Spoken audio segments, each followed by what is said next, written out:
Russian forces have gone quiet across the front. Is Russia preparing for a Christmas offensive? I'm Paul, U.S. Army combat veteran. It is December 24th, 2022, Christmas Eve for those of you that celebrate it. And let's get right into it.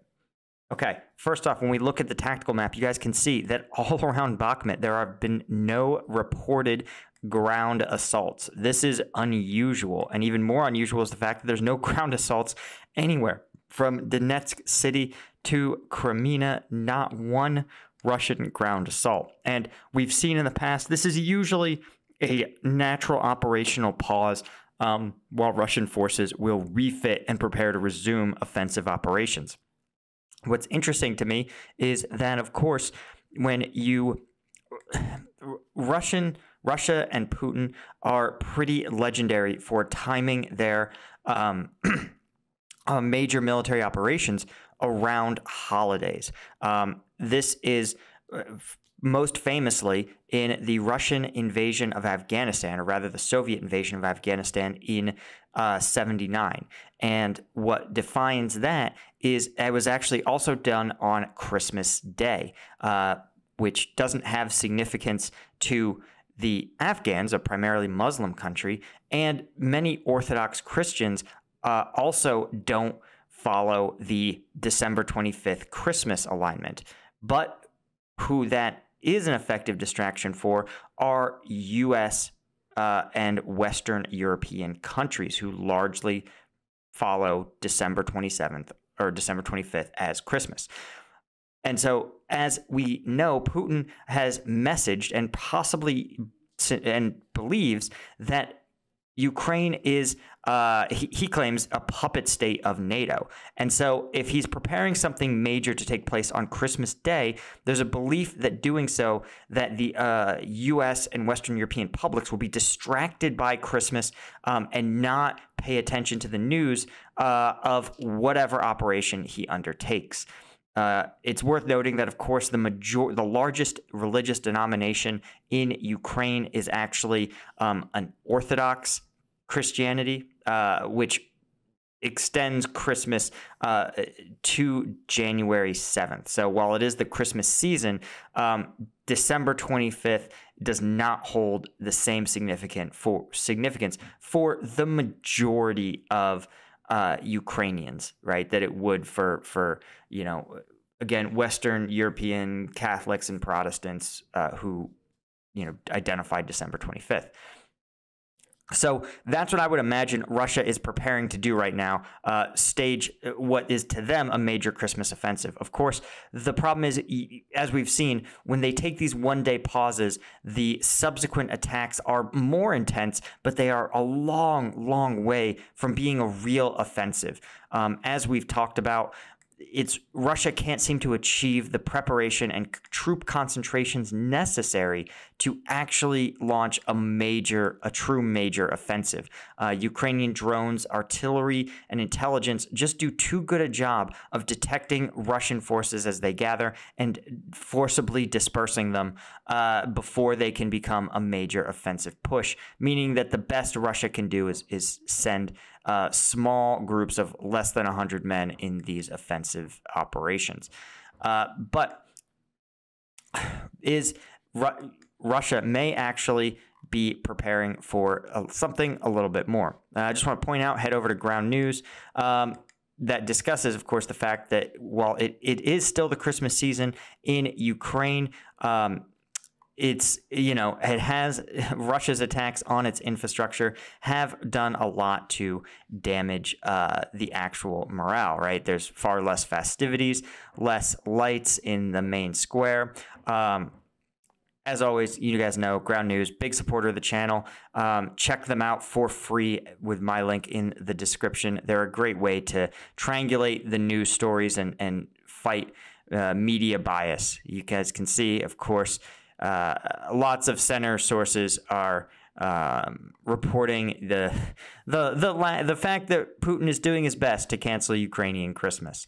But what's more interesting is that the Institute for the Study of War has actually dropped basically their entire update for yesterday was dedicated to the possibility, what they're calling the most dangerous course of action. This is actually a type of doctrinal analysis. The most dangerous course of action would be Russia attempting to re-engage, re-attack Ukraine from the north, right? To re-invade and launch a northern offensive. When we look, we can see that the original offensive into Kiev took place right up here in this region, which is, not Russia, it's Belarus. You guys can see here. So there's a belief that there may be some level of danger of a re-invasion. And it's tough to know what that would look like. Obviously, Russia is attempting to expand its own military footprint, and Lukashenko has traveled recently, within the last 24 hours, to Moscow in an effort to it's not clear. He's certainly trying to create the perception of close cooperation between Russia and Belarus, but it's also been fairly clear to even a casual observer that Belarus doesn't want to get dragged into this. They know a bad idea when they see one, and they recognize that trying to rerun the Ukraine invasion plan is simply not going to work, even with more Russian troops. It didn't work when it was elite Russian airborne forces, highly trained and well equipped. It doesn't seem like it will work against using poorly trained conscripts. It would take, perhaps if the entire Belarusian military was to become involved, it would pose a serious threat. But it's not super clear that that is involved. There are some field hospitals in Belarus. But this makes sense simply as you want field hospitals to be a good intermediate step for wounded troops, leaving the front somewhere safe that isn't back in the home country. Russia has continued to deploy some of their forces to Belarus under the guise of training, as well as some T-90 tanks. But it could be for training. It could be for a logistics. That's actually my thesis with this, is that Russia actually plans on looting Belarusian stores and the military for equipment, not necessarily for a proper, not to fully co-opt the Belarusian military, who have made pretty clear that they have very little interest in fighting. Still, increase in railway transport of personnel, military equipment, and ammunition. Russian T-90 and T-62 tanks are moving into the region. Mobilized men, the Kremlin's mobilized men are primarily going to the Stavoe-Kremina line. That's north of Bakhmut. The prisoners from Wagner are primarily in Bakhmut and Avdiivka, and it seems like DNR, LNR are deployed to Donetsk Oblast.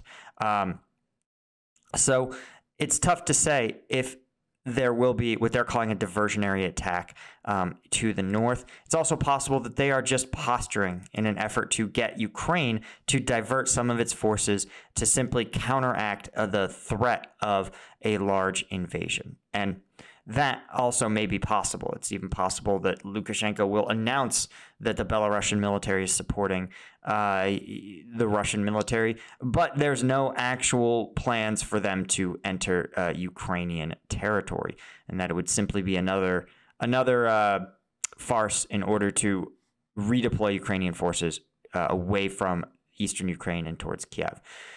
It's nonetheless going to be a very interesting time. Anyway, guys, as always, thank you so much. Be sure to check out the link to Ground News. They're a huge supporter of the channel. They're a great way to promote media transparency, especially in this conflict. And of course, if you want the uncensored combat video breakdowns, you want to become a member of the Patreon. The Patreon video just dropped yesterday with 5 breakdowns of all sorts of viral combat footage. You know the kind. I know you see them. It's the stuff that YouTube won't let me show you. I do all the breakdowns of that on the Patreon. Thanks so much, my Lieutenant tier patrons. See you guys in the next one.